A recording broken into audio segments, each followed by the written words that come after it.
عبادت خانے سے باہر نہیں نکلا سوائے پیشاب ضرورت کے لیے، اور 300 برس مصلی پہ گزار دیے۔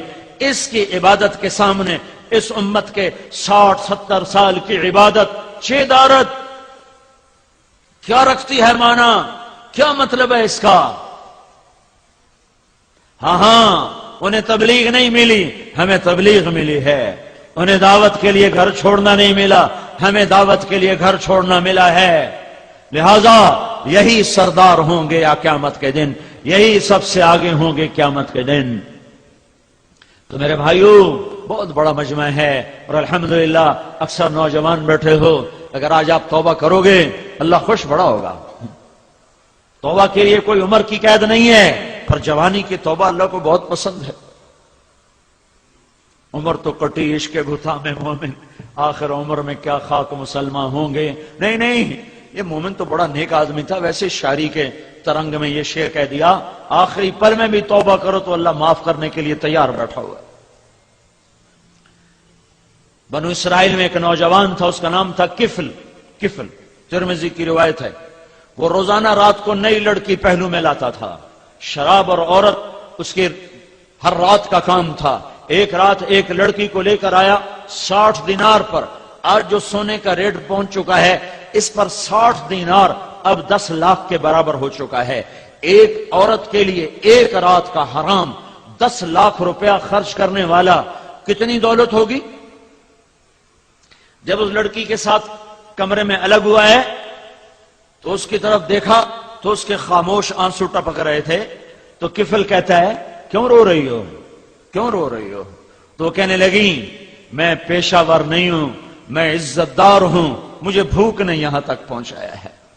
تو کفل لرز گیا اور اس کی آنکھوں میں آنسو آ گئے، اور کہنے لگا تو میری بہن ہے، جس عزت کے ساتھ آئی تھی اسی عزت کے ساتھ چلی جا، میرے لیے دعا کر، میں بڑا کمینہ انسان ہوں، اللہ مجھے معاف کر دے، میں تیرے آنسوؤں کے طفیل توبہ کرتا ہوں۔ کفل کو نہیں پتا اگلے لمحے کیا ہونے والا ہے۔ یہ لڑکی گھر پہنچتی ہے اور کفل دھڑم گرتا ہے اور مر جاتا ہے۔ آخری لمحات میں توبہ ہے، آخری لمحات میں۔ اب کل اگر اس کا مردہ لاشا ملتا ہے تو کوئی اس کو نہلانے نہیں آئے گا، کوئی اس کو کفن دینے نہیں آئے گا، کوئی اس کی میت نہیں اٹھائے گا۔ یہ ایسا روح سیاہ ان نوجوان تھا۔ تو میرے اللہ پہ صدقے قربان جاؤں، واہ میرے مولا، کیا تو عجب شہنشاہ ہے، سن رہا ہے؟ میرے اللہ نے قانون بدل دیا۔ آخرت کی باتیں چھپی ہوئیں، برزخ کی باتیں چھپی ہوئیں، پر میرے اللہ نے قانون بدل دیا۔ جب صبح ہوئی تو لوگوں نے دیکھا کفل کی دیوار پر، دروازے پر نورانی سطروں میں لکھا ہوا تھا ان اللہ قد غفر للکفل، اللہ نے یقیناً کفل کو معاف کر دیا ہے۔ جاؤ جنازے کا انتظام کرو، جاؤ کفن دفن کا انتظام کرو، رب کی رحمت اسے اپنے چھاؤں میں لے چکی، وہ اللہ کی رحمت کی جھولی میں آ چکا ہے۔ یہ تو بنی اسرائیل کا تھا، آخری پل کی توبہ نے اسے اتنا اونچا اڑایا۔ ہمارے پیچھے تو محمد مصطفیٰ کے آنسو ہیں، بارش کے قطروں کی طرح، گھنگور گھٹا کی طرح، اندر غم ہے۔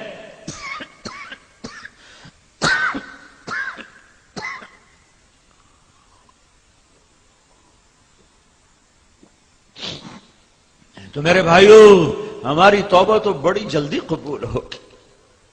تو نیت کرتے ہو آج اللہ سے صلح کر لیں، کیا خیال ہے؟ کیوں بھائی کرتے ہو تو توبہ کرتے ہو، نیت بھی کہیے کہ نہیں؟ تو پھر کہو اپنی زبان سے یا اللہ میری توبہ، سارے کہو، زور سے کہو یا اللہ میری توبہ، پھر کہو ایک دفعہ سارے آخر تک یا اللہ میری توبہ۔ 3 دفعہ اس لیے کہلواتا ہوں کہ اللہ کرے تیسری دفعہ تمہاری زبان کے ساتھ تمہارا دل بھی بولے۔ جب دل بولتا ہے تو میرے رب کی قسم 16 سال ہوں یا 1600 سال ہو، 20 سال ہو عمر، یا 200 سال ہو، جب آدمی کہتا ہے یا اللہ میری توبہ، تو اللہ اس کے سارے ایک دم معاف کرتا ہے اور کہتا ہے جاؤ میں نے معاف کیا اور مجھے کوئی پرواہ نہیں ہے۔ تو یہ سارا مجمع جو اس وقت بیٹھا ہوا ہے، اگر دل سے بولا ہے تو اللہ کی قسم خوشخبری لے لو کہ تمہارے سب معاف ہو گئے اور اللہ کی رحمت نے تمہیں گھیرے میں لے لیا ہے، ڈھانپ لیا ہے۔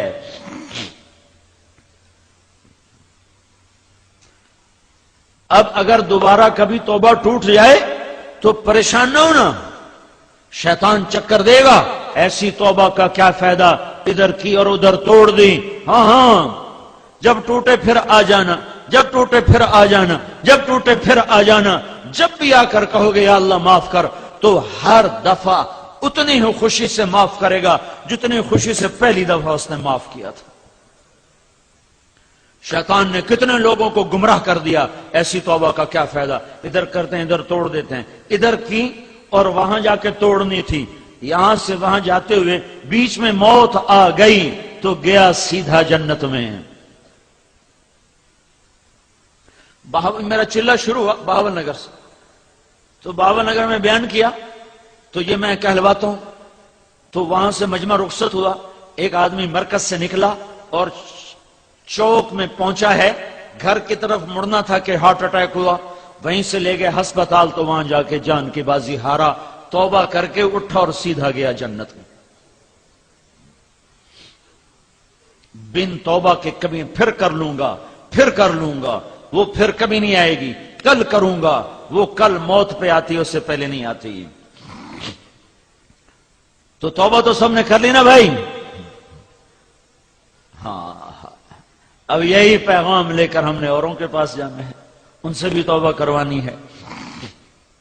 ایک مستقل محنت کی ترتیب ہے، نقل و حرکت کی ترتیب ہے۔ ہر مہینے اپنے مقام پر رہو، 3 دن ہر مہینے نکلتے رہو، شہر کے دور ہو اپنی مسجدوں سے 3 دن کے لیے نکلو، شہر میں رہتے ہو یہ اس روڈ پر تمہارا مرکز ہے، وہاں جمعرات کو جاؤ اور وہاں سے 3 دن کی جماعت بنا کر ہر مہینے نکلو۔ اپنی مسجدوں میں نمازیوں کو بڑھانے کی سوچ بچار کرو کہ اپنی نمازوں کو اپنی مسجدوں کو آباد کیسے کرے، گھروں کا ماحول کیسے دین والا بنے، مسجدیں کیسے آباد ہوں، پورا بازار میں کوئی بے نمازی نہ ہو۔ یہ سوچ بچار کرو گے تو اللہ راہیں کھولتا جائے گا اور کھولتا جائے گا، اور دعوت کے کام کا چلنا اس بات کی نشانی ہوتی ہے کہ اللہ ہدایت کو وجود دینا چاہتا ہے۔ 83 سال سے اللہ اس محنت کو چلا رہا ہے، کتنے اتار چڑھاؤ کے باوجود، اور کتنے عام سادہ درجے کے مسلمان ہیں، لیکن اللہ اس کو 6 بر اعظم میں اٹھا رہا ہے، اٹھا رہا ہے، اٹھا رہا ہے۔ یہ اللہ کا ارادہ نظر آ رہا ہے اب ماتھے کے آنکھوں سے کہ اللہ ہدایت کو وجود دینا چاہتا ہے۔ اس سے بھی زیادہ ظلم و ستم بڑھ جائے، اس سے بھی زیادہ آوارگی بڑھ جائے، میری بات لکھ لو کہ ہدایت کا فیصلہ ہو چکا ہے اور باطل کے مٹنے کا وقت آ چکا ہے۔ جو سبب بنیں گے شاد و آباد ہو جائیں گے، نہال ہو جائیں گے۔